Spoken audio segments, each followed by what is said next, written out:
আসসালামু আলাইকুম। ম্যাট্রিক্স পয়েন্টের পক্ষ থেকে আমি আপনাদের সবাইকে আজকে ল্যাবে স্বাগতম জানাচ্ছি।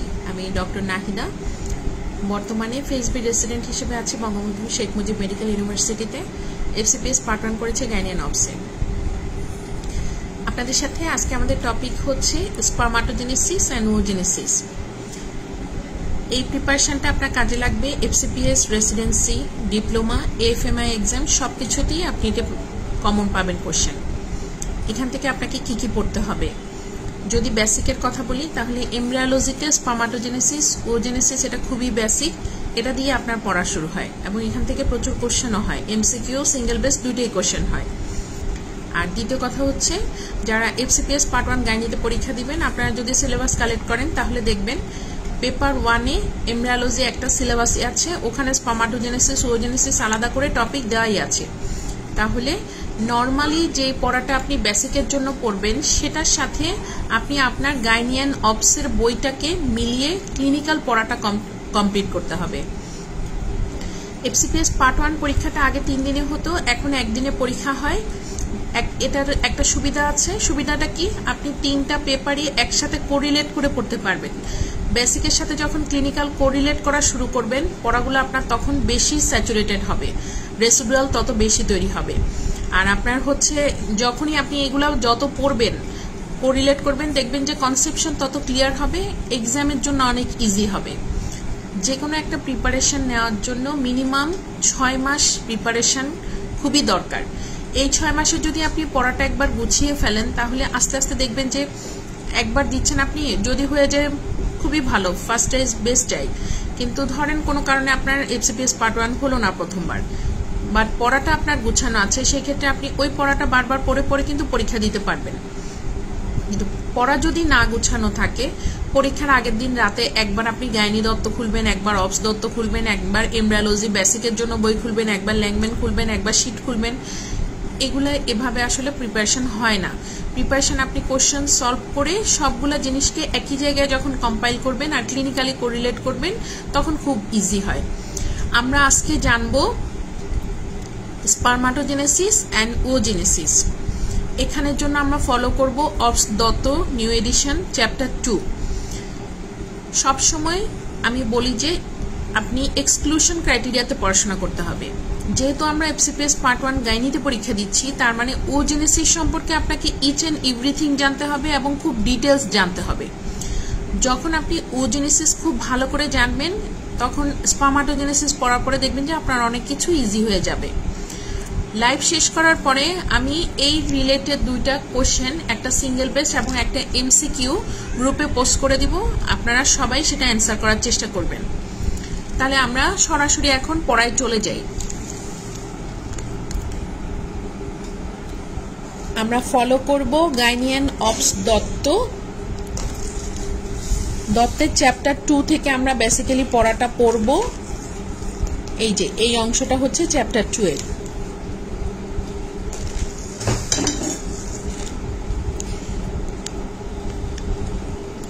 প্রথমে আমাদেরকে জানতে হবে গ্যামেটোজেনেসিস জিনিসটা কি। আমরা জানি গ্যামেটোজেনেসিস নাম থেকেই আসতেছে জেনেসিস, গ্যামেটের জেনেসিস হওয়াটাকে আমরা গ্যামেটোজেনেসিস বলি।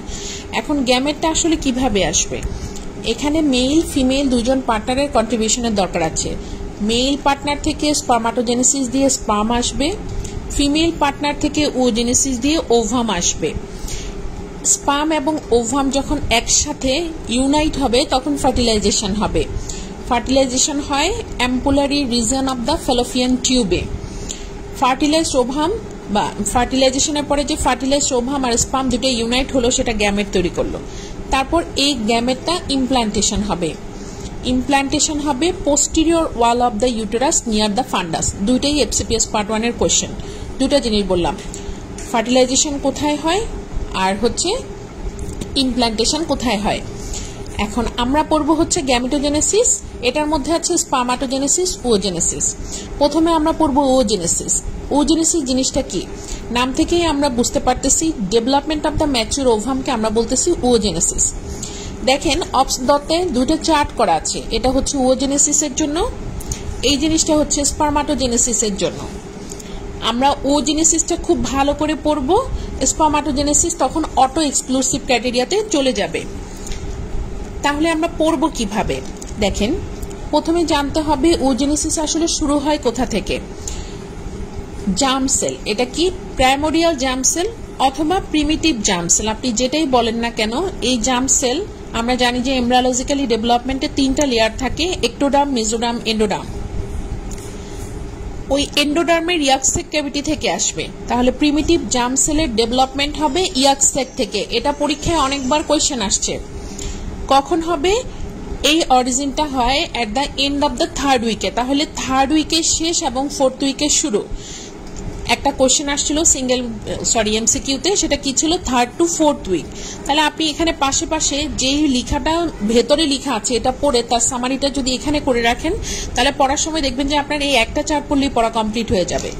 তাহলে আমরা আবার শুরু করি। প্রিমিটিভ জার্ম সেল অথবা প্রাইমোরিয়াল জার্ম সেল সেটা আসবে ইয়াক সেক থেকে at the end of the 3rd week অথবা beginning of the 4th week. আমরা জানবো যখন প্রাইমোরিয়াল অথবা প্রিমিটিভ জার্ম সেল আসে সেখানে মাইটোসিস হয়, অর্থাৎ হচ্ছে মাইটোটিক ডিভিশন মানে আমরা জানি এটা একটা ইকুয়েটাল ডিভিশন, মানে একটা সেল থেকে যে আরেকটা সেল তৈরি হবে এখানে তার সাইটোপ্লাজম, ক্রোমোজোম নাম্বার সবগুলাই কি হবে? ইকুয়াল নাম্বারে হবে। তাহলে দেখেন প্রাইমোরিয়াল জার্ম সেল থেকে মাইটোসিস হচ্ছে, মাইটোসিস দিয়ে তারপরে ওগোনিয়া আসতেছে। এখন এখান থেকে আপনাকে জানতে হবে যে এই যে ওগোনিয়ার নাম্বার কোথায় কেমন থাকে। দেখেন আমি পাশে লিখে রেখেছি, ম্যাক্সিমাম থাকে 20 উইকে, সেটা হচ্ছে 7 মিলিয়ন। তারপরে অ্যাট বার্থে গিয়ে সেটা 2 মিলিয়ন হয়ে যায়, পিউবার্টিতে গিয়ে হচ্ছে 4 লাখ হয়, এবং একদম শেষে রিপ্রোডাক্টিভ লাইফে গিয়ে 400-এ চলে আসে। তাহলে প্রথম জিনিসটা এখান থেকে দেখি আমরা, সেটা হচ্ছে প্রাইমোরিয়াল জার্ম সেল অরিজিন হয় at the end of the 3rd উইকে, এবং সেটা মাইগ্রেশন হয় ডেভেলপিং গোনাডাল রিজে, সেটা হচ্ছে at the end of the 4th উইকে। এখন কি হয়? এই যে প্রাইমোরিয়াল জার্ম সেল এটা মাইটোসিস দিয়ে র্যাপিড মাইটোটিক ডিভিশন দিয়ে উগোনিয়াম হচ্ছে। উগোনিয়ার নাম্বারটা ম্যাক্সিমাম কখন থাকে? এই যে আমি অলরেডি বলেছি ম্যাক্সিমাম থাকে 20 উইকে, নাম্বারটা কত? 7 মিলিয়ন। এটা সিঙ্গেল বেস্টের কোশ্চেন ছিল। তাহলে উগোনিয়ার নাম্বারটা ম্যাক্সিমাম থাকে 20 উইকে 7 মিলিয়ন, এটা একটা। এখন দেখেন উগোনিয়াম যখন হবে সেখানে দেখেন আমি লিখে রেখেছি 2n নাম্বার ক্রোমোজোম থাকে, মানে ক্রোমোজোমটা হচ্ছে তার টুয়াইস এন নাম্বার। এরপরে আপনি দেখেন ওগোনিয়া থেকে প্রাইমারি ওসাইট হয়। প্রাইমারি ওসাইট কন্টেইন করে 46XX নাম্বার অফ ক্রোমোজোম। এখানে কি থাকবে? এখানেও twice N number of chromosome থাকে। এখন কথা হচ্ছে এই যে ওগোনিয়ামটা ডিভাইড হচ্ছে, কিছু ওগোনিয়াম গিয়ে অ্যারেস্ট হয়ে যাবে কোথায়? প্রোফেজ অফ দ্য ফার্স্ট মিউটিক ডিভিশনে, এবং সেখানে আমরা এগুলাকে বলবো প্রাইমারি ওসাইট। তাহলে প্রাইমারি ওসাইটটা দেখতে কেমন হবে? যেসব সেল যারা সারাউন্ড করা থাকে ফ্ল্যাট সেল দিয়ে, যে দেখেন আমি এখানে একটা ছবি এঁকে রেখেছি, সারাউন্ড করা থাকে ফ্ল্যাট সেল দিয়ে, সেগুলাকে আমরা বলবো হচ্ছে প্রাইমোরিয়াল ফলিকল। প্রথমে প্রাইমারি ওসাইট সে অ্যারেস্ট হলো প্রোফেজে, তারপরে যদি সে ফ্ল্যাট সেল দিয়ে সারাউন্ড করা থাকে সেটাকে আমরা বলবো প্রাইমোরিয়াল ফলিকল। এখন কথা হচ্ছে এই প্রাইমোরিয়াল ফলিকলটা কোথায় থাকে? প্রাইমোরিয়াল ফলিকল থাকে কর্টেক্স অফ দ্য ওভারিতে। আপনারা যখন অ্যানাটমি পড়বেন তখন দেখবেন অ্যানাটমিতে ওভারিকে 2টা রিজনে ভাগ করছে, আউটার কর্টেক্স, ইনার মেডুলা।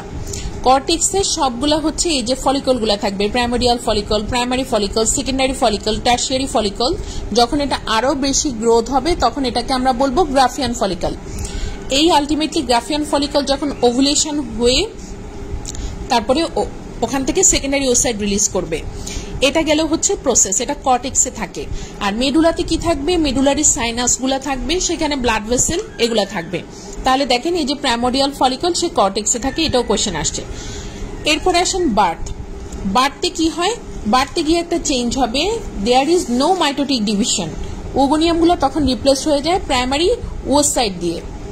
এই যে দেখেন which have finished the prophase of the first meiotic division, যারা প্রোফেজে অ্যারেস্ট হয়েছিল তাদের কথা বলতেছে। এখন দেখেন আমরা জানি যে প্রোফেজে, কিন্তু স্পেসিফিকলি আপনাকে যদি বলে কোথায় অ্যারেস্ট হয়ে থাকে, দেখেন রেস্টিং ফেজে থাকে ডিকটার্টিং স্টেজে। এইটা পরীক্ষায় কোয়েশ্চেন আসছে, ডিকটার্টিং স্টেজ। কেন? এখানে থাকে হচ্ছে oocyte ম্যাচুরেশন ইনহিবিশন ফ্যাক্টর। এই ফ্যাক্টরটা আসে ফলিকুলার ফ্লুইড থেকে, যেটা গ্রানুলোসার সেল দিয়ে রিলিজ হয়। এই যে পাশে আমি অন্য একটা বই থেকে লিখে রেখেছি, due to oocyte maturation inhibition present in the follicular fluid secreted by the গ্রানুলোসার সেল। এখন বাড়তে সময় আমি কি বলেছি, ম্যাক্সিমাম 20 উইকে ছিল 7 মিলিয়ন, বাড়তে গিয়ে সেটা হবে 2 মিলিয়ন। এরপরে প্রাইমারি যে oocyte ছিল, মনে রাখবেন প্রাইমারি মানে ফার্স্ট মিউটিক ডিভিশন, এটা পরীক্ষায় কোয়েশ্চেন আসে। প্রাইমারি oocyte যখন হবে তখন সে ফার্স্ট মিউটিক ডিভিশন দিয়ে সেকেন্ডারি oocyte তৈরি করবে, আর সাথে পোলার বডি তৈরি করবে। দেখেন primary oocyte do not finish the first meiotic division until puberty reach, তাহলে পিউবার্টি আসা পর্যন্ত তার ডিভিশনটা কমপ্লিট হয় না।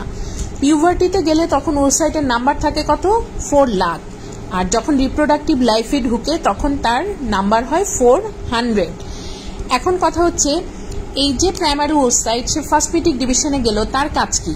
সে দেখেন তৈরি করে, এখানে দেখেন সে তৈরি করবে হচ্ছে সেকেন্ডারি oocyte এবং ফার্স্ট পোলার বডি।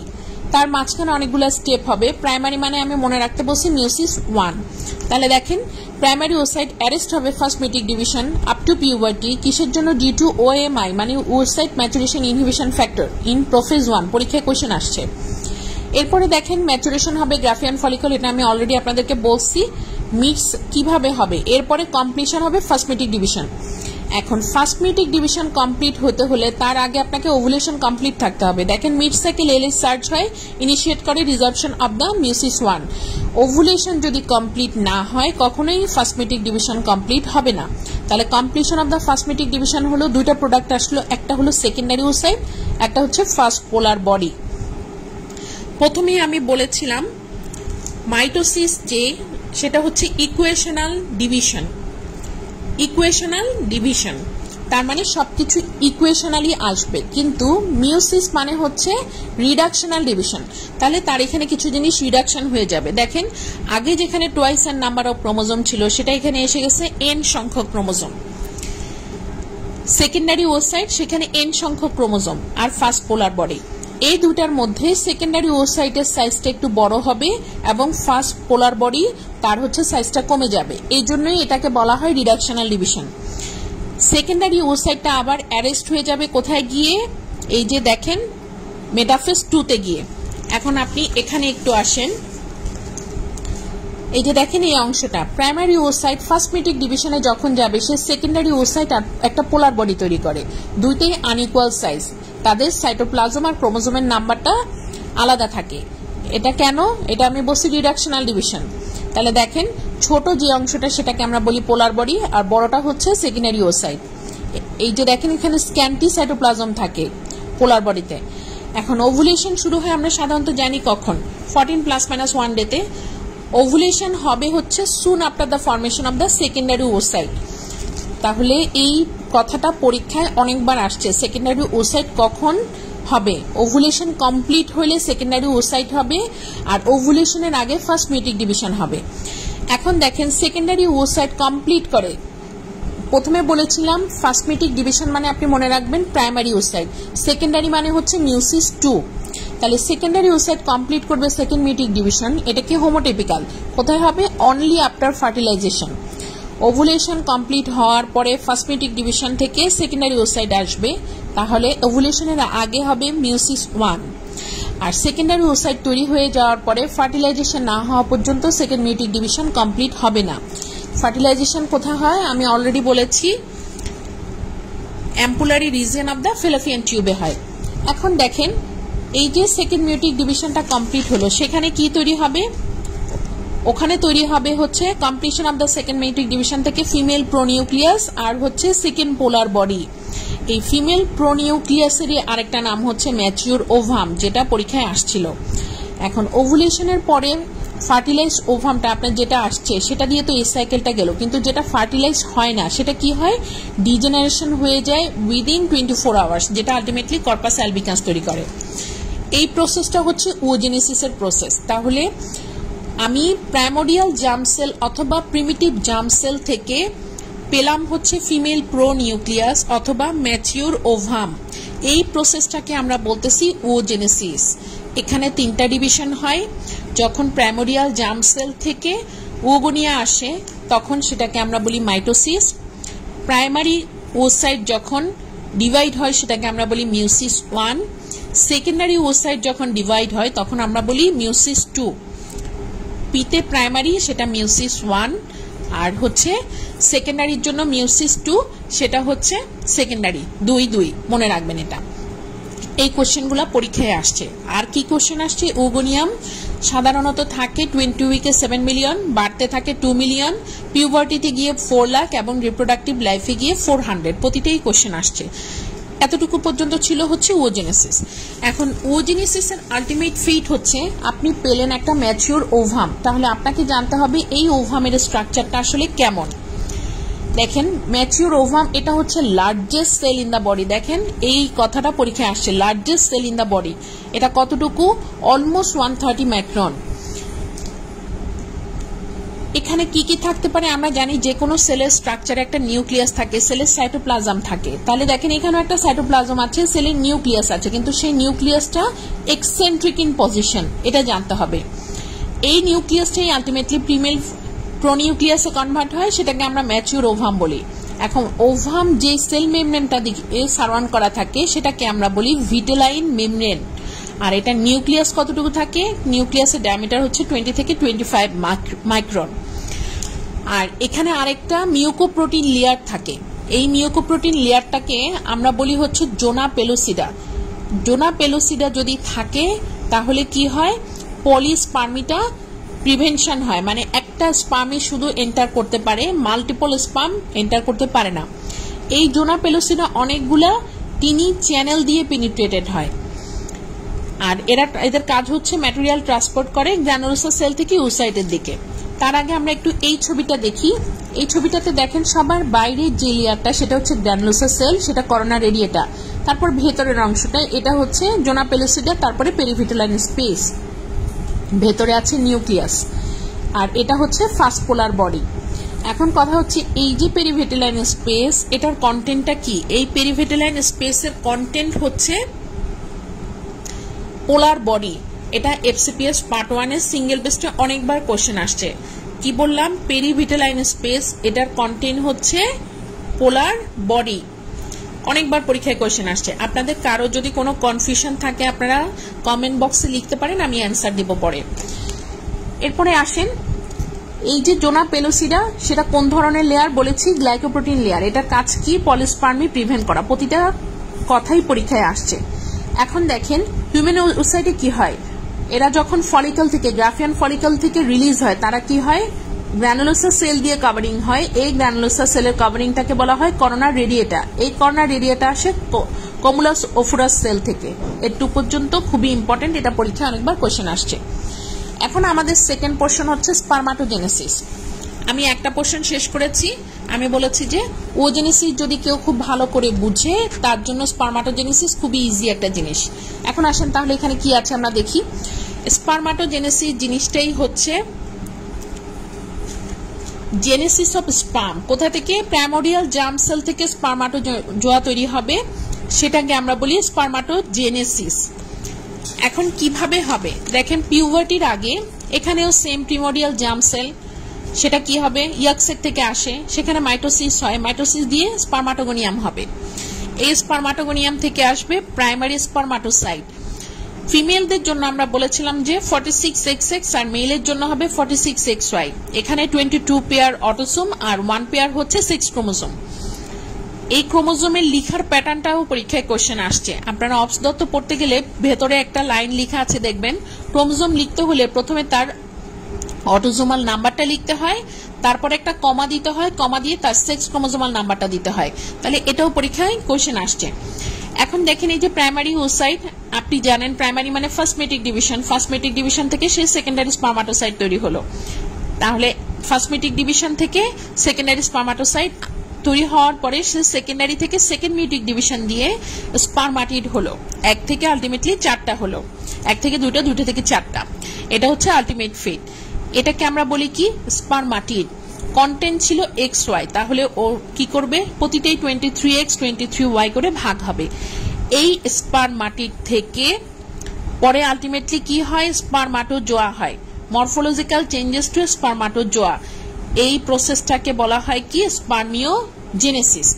এখন আপনি দেখেন, আপনি যখন ওজেনেসিস পড়ে শেষ করেন তখন এই অংশটা আপনার অটোমেটিক্যালি পড়া হয়ে যায়। তাহলে আপনাকে কয়েকটা জিনিস শুধু এখানে এক্সট্রা জানতে হবে। কি কি জানতে হবে আমি অলরেডি বলেছি, দেখেন সেম জিনিসগুলোই লেখা আছে।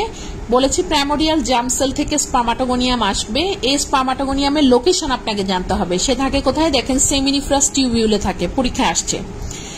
স্পার্মাটোগোনিয়াম থেকে প্রাইমারি স্পার্মাটোসাইট হয় মিওসিস 1 দিয়ে, মিওসিস 1 থেকে সেকেন্ডারি স্পার্মাটোসাইট হয়, সেটা হচ্ছে মিওসিস 2 দিয়ে। এখন দেখেন এই যে 4টা স্পার্মাটিড তৈরি হলো, এদের মধ্যে কি হয়, প্রথমে যে 2টা আসছে 1 থেকে 2টা মানে প্রাইমারি থেকে, তখন হচ্ছে ইকুয়েটোরিয়াল ডিভিশন, মানে সবকিছু cytoplasm haploid number of the nucleus থাকে। এরপরে সেকেন্ড মিউটিক ডিভিশন যখন হয় তখন 4 স্পার্মাটিড হয়, 23X 23Y এরকম করে করে তারা হচ্ছে ডিভাইড হয়ে যায়। এই পুরো প্রসেসটাকে বলা হয় স্পার্মিওজেনেসিস। এখন কোশ্চেন যেটা আসছে সেটা হচ্ছে time required for spermatogonium to mature spermatozoa, কতদিন সময় লাগে। দেখেন আপনার অবস দত্তে লেখা আছে 61, এটা কোথাও 64 আছে, এবং আপনি যখন বেসিক এমব্রায়োলজি পড়তে যাবেন তখন দেখবেন 74 আছে। এখন আপনি যদি পরীক্ষা দিতে যান, আপনার যে কোনো একটা অপশন পরীক্ষায় আসবে, আইদার 61 অর 64 অথবা 74। এখনো পর্যন্ত আমরা 61 এবং 74টাকেই অ্যান্সার ধরে নেই, কারণ এটার অথেন্টিক সোর্স আছে। তাহলে এটা আপনারা মনে রাখবেন, এটা পরীক্ষায় কোশ্চেন আসছে। এখন দেখেন এই যে স্পার্ম এখান থেকে আসলো, সাথে সাথেই কি স্পার্ম ওভামের সাথে ইউনাইট হয়ে যাবে? হবে না। তাহলে কি লাগবে, স্পার্মের কিছু প্রসেস লাগবে। স্পার্ম ক্যাপাসিটেশন হবে, তার অ্যাক্রোজোমাল রিঅ্যাকশন হবে। এই যে ক্যাপাসিটেশন জিনিসটা কি, ক্যাপাসিটেশন হচ্ছে একটা ফিজিওকেমিক্যাল চেঞ্জ যেটা ফিমেল জেনিটাল ট্র্যাক্টে হয়। এটার কাজটা কি, কাজ হচ্ছে স্পার্মকে হাইপার মোটিলিটি দেওয়া। দেখেন স্পার্ম ক্যাপাসিটেশন এটা হয় ফিমেল জেনিটাল ট্র্যাক্টে, স্পার্মের হাইপার মোটিলিটি দেয়, এটা একটা ফিজিওকেমিক্যাল চেঞ্জ। কতক্ষণ সময় লাগে, সময় লাগে হচ্ছে 2 থেকে 6 ঘন্টা। প্রতিটা কথাই পরীক্ষায় আসছে। এটা হচ্ছে ক্যাপাসিটেশন।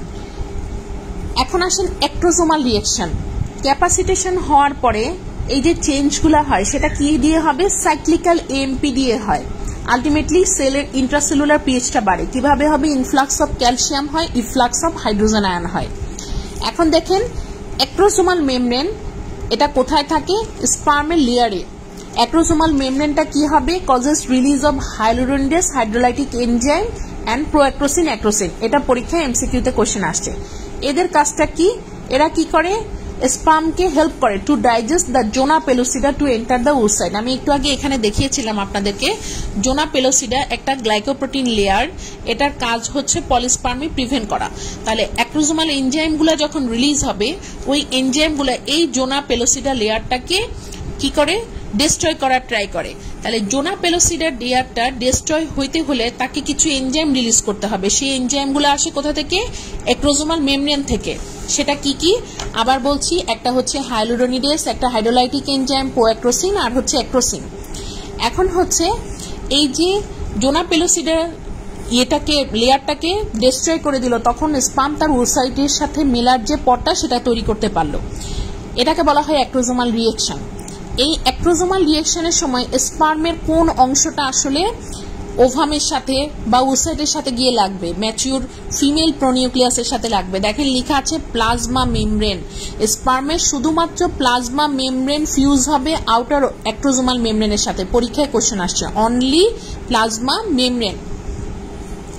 এবার আসেন স্পার্মের যে অ্যাক্রোজোমাল মেমব্রেন সেটা প্রথমে বাইন্ড করে, জোনা পেলোসিডার অনেকগুলো লেয়ার আছে, GP1 GP2 GP3 এরকম অনেকগুলো লেয়ার আছে। তখন এরা বাইন্ড করে কার সাথে, বাইন্ড করে হচ্ছে প্রথমে দেখেন জোনা পেলোসিডার লেয়ার 3 সাথে, GP3 সাথে। দেখেন কোশ্চেন আসছে এটা, যখন বাইন্ড করে যায় তখন কি হয়, এই যে দেখেন বাইন্ড করতে হলে তাকে করোনা রেডিয়েটার লেয়ারটাকে ভেঙে যেতে হবে। দেখেন এখানে করোনা রেডিয়েটার পরেই কিন্তু জোনা পেলোসিডা। তাহলে তারা কি করবে, প্রথমে লেয়ারটাকে ভেঙে যাবে after passing between the corona radiata. এরপরে কি হবে, অ্যাক্রোজোমাল রিঅ্যাকশনের মাধ্যমে স্পার্ম বাইন্ড করবে গিয়ে জোনাল পেলোসিডার লেয়ার 2 এর সাথে, GP2 এর সাথে। এটা পরীক্ষায় আসে, প্রথমে GP3 এর সাথে বাইন্ড করে, তারপরে GP মানে হচ্ছে জোনা পেলোসিডা বলতেছি, ZP। এই অংশটার সাথে বাইন্ড করে, এরপরে হচ্ছে ZP2 এর সাথে। তারপরে কি হয়, জোনাল রিঅ্যাকশন হয় টু প্রিভেন্ট দ্য পলিস্পার্মি। তাহলে এই যে আপনার অ্যাক্রোসোমাল রিঅ্যাকশন হচ্ছে, এটার মেইন কাজটা কি, পলিস্পার্মিটা প্রিভেন্ট করা। পলিস্পার্মি প্রিভেনশনের পরে শুধুমাত্র একটা স্পার্মি যেতে পারে ফিমেল ওভামের সাথে ইউনাইট হওয়ার জন্য, এটা পরীক্ষায় কোশ্চেন আসছে। তাহলে এটার কাজ হচ্ছে প্রিভেন্ট পলিস্পার্মি। এরপরে আসেন, অ্যাক্রোজোমাস্পার্ম পিনিট করে প্রথমে কি জোনা পেলোসিডা, তারপরে রিচ করে পেরিভিটেলান স্পেসে। আমি বলছিলাম যে এটা পরীক্ষায় কোশ্চেন আসছে, পেরিভিটেলান স্পেসে থাকে হচ্ছে পোলার বডি। তারপরে এটা ফিউজ হয় ওসাইডের প্লাজমা মেমব্রেনের সাথে। স্পার্মটা কি করে, তখন একটু হেডটা সোয়েল হয় এবং ফিউজড হয়ে যায় মেমব্রেনটা সাইটোপ্লাজমের সাথে। এই যে গ্যামেট ফিউশন হলো, এই প্রসেসটা ইন্টিগ্রিন মিডিয়েটেড একটা প্রসেস, নামটা কি, ইন্টিগ্রিন, পরীক্ষায় আসছে। এরপরে কি হয়, 3 থেকে 6 ঘন্টা পরে ইনসেমিনাইজেশনের 3 থেকে 6 ঘন্টা পরে একটা পোলার বডি আর 2টা প্রোনিউক্লিয়ার বডি তৈরি হয়, যেগুলো ভিজিবল থাকে। এরপরে আমরা একটা জিনিস, একটা কোশ্চেন আমি বলে দিই আপনাদেরকে, ইনভিট্রো ফার্টিলাইজেশন আমরা একটা প্রসেস জানি, IVF। আমি বলেছিলাম যে ক্যাপাসিটেশন রিঅ্যাকশনটা ফিমেল জেনিটাল ট্র্যাক্টে হয়। IVF এর ক্ষেত্রে কি হয়, এই যে ক্যাপাসিটেশন আর অ্যাক্রোসোমাল রিঅ্যাকশন, এটা হইতে ফিউ আওয়ার সময় নেয়, সেটা বাইরে একটা সিম্পল মিডিয়াতে করা হয়।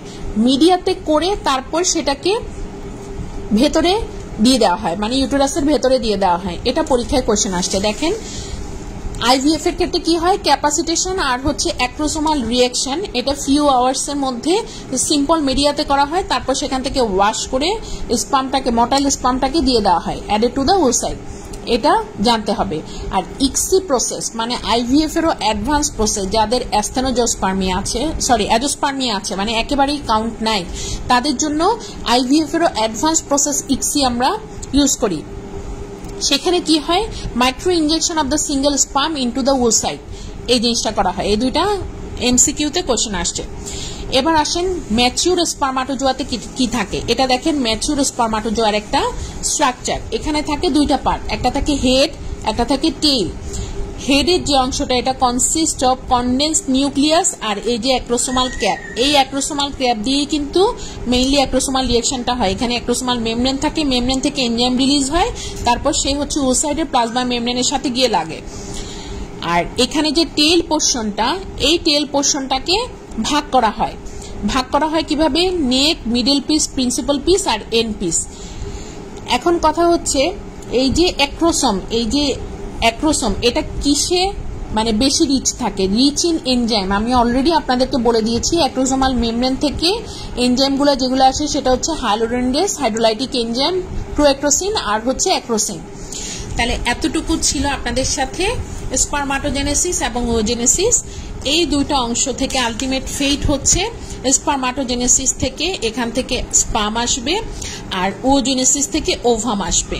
স্পার্ম এবং ওভাম যখন একসাথে ইউনাইট হবে তখন ফার্টিলাইজেশন হবে, গ্যামেট তৈরি হবে। ফার্টিলাইজেশন হবে ampullary reason of the Fallopian টিউবে। এরপরে গ্যামেট প্রোডাকশন হওয়ার পরে এটা ইমপ্ল্যান্টেশন হবে। ইমপ্ল্যান্টেশন হবে posterior wall of the uterus near the ফান্ডাস।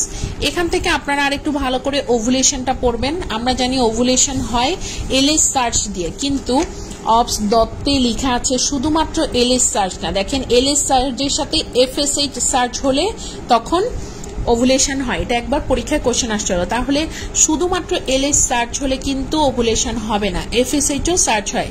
হ্যাঁ, যদি দুইটার মধ্যে আপনাকে সিঙ্গেল বেস্টে দেওয়া হয় সেটা আপনি এলএস সার্চ ধরে নেবেন, কিন্তু FS সার্চও মাল্টিপল চয়েস কোশ্চেন আসলে অ্যান্সার দিতে হবে। আর তার সাথে কিছু স্ট্রেচিং ফ্যাক্টর থাকে, contraction of the micro muscles থাকে, এগুলো হচ্ছে ওভুলেশনের জন্য। এরপর ফার্টিলাইজেশন হলো, ফার্টিলাইজেশনের পরে ইমপ্ল্যান্টেশন হবে। আপনারা হচ্ছে এটা মানে একটা স্টেপ বাই স্টেপ এভাবে পড়ে যাবেন। আজকে আমার সাথে টপিক ছিল স্পার্মাটোজেনেসিস এবং ওজেনেসিস। এটা আমি আপনাদেরকে চেষ্টা করেছি যতটুকু পরীক্ষায় এসেছে, যতটুকু পড়া দরকার বুঝিয়ে দেওয়ার জন্য।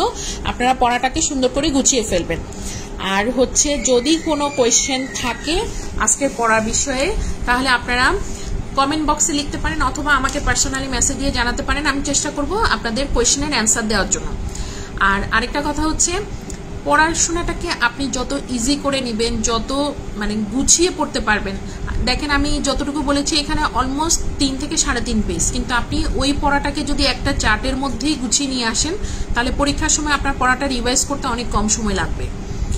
আর পড়া গুছিয়ে যখন পড়বেন তখন বেসিকের সাথে কোরিলেট করে করে পড়বেন। এই যে একটা জিনিস বলে দিলাম, স্পার্মাটোজেনেসিসের টোটাল প্রসেসের জন্য এখানে 61 ডেজ লেখা আছে, কিন্তু বেসিকে আপনি ল্যাংম্যান ফলো করতে গেলে তখন দেখবেন 74 ডেজও আপনি পাচ্ছেন। আবার কিছু কিছু বইয়ে 64 ডেজও পাবেন। তাহলে আপনাকে পাশাপাশি এগুলো লিখে রাখতে হবে পরীক্ষার সময় যেন আপনি অ্যান্সার করতে পারেন। এটা গেল।